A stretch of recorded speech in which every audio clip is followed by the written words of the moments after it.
Hello বন্ধুরা, কেমন আছো? আশা করি তোমরা সকলে ভালো আছো। আমি অনেক ভালো আছি। তো চলে এসেছি আজকে ছোট্ট একটা ভিডিও তোমাদের সাথে শেয়ার করার জন্য।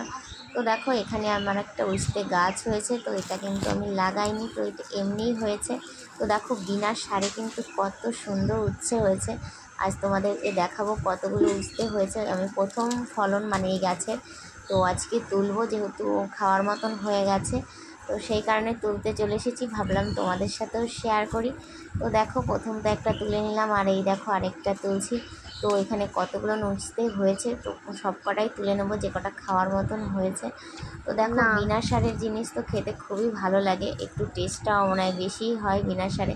আর আমরা বাজার থেকে যেগুলো কিনে খাই সেগুলো তো সার দেওয়া থাকে। আর এই গাছটায় কিন্তু কোনো রকম কোনো সার দেওয়া নেই, গাছটায় এমনিই হয়েছে, আবার এমনিতেই ফলন দিচ্ছে। তো উস্তেগুলো কিন্তু খুবই সুন্দর, আর একদম দেখতেই পারছো টাটকা তুলছি। তো টাটকা জিনিসের কিন্তু স্বাদই একটা অন্যরকম হয়। আর দেখো, এখানে কিন্তু অনেক ছোটো ছোটো উস্তে রয়েছে। আর এখন আমি কিন্তু যেগুলো খাওয়ার মতন হয়েছে শুধু সেইগুলোই তুলছি। তো দেখো, দুটো তিনটে কিন্তু তোলাই অলরেডি হয়ে গেছে, আর এখনও কিন্তু আমি তুলেই চলেছি উস্তে। আর দেখছো গাছের কালারটা কত সুন্দর, বিনা সারেও কত সুন্দর হয়েছে গাছটা। তো সার দিয়েও মানে এত সুন্দর হয় না। তো গাছটা এমনিই জ্বালিয়েছিল, তো ওটাকে আর তুলিনি, ভাবলাম ও যেখানে যাচ্ছে যেভাবে যাচ্ছে ওকে যেতে দেওয়া হোক। তো পরে একটু মাই গাছের যাতে গাছটা ভালো করে বাইতে পারে, তো একটু মানে ওই সুপারির পাতাটা দিয়ে দিয়েছিল। তো ওর উপর দিয়েই কিন্তু বাইছে। আর দেখো কত সুন্দর সাইজের উস্তে হয়েছে। তো বাজার থেকেও কিন্তু মানে কিনলে পারে আমাদের এতটা ভালো লাগে না, যেহেতু নিজের গাছ। তো এত ভালো লাগছে আর আনন্দ লাগছে না এগুলো তুলতে, মানে খুব ভালো লাগছে আমার।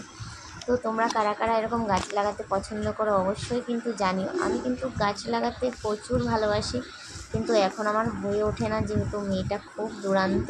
তো ওকে নিয়ে আমি সামলে পারি না বলে এখন আর আমি গাছের যত্ন করতে পারি না বলে লাগাইতে পারি না। কিন্তু এখানে এটা এমনিই হয়েছিল, তা ওকে আর তুলিনি।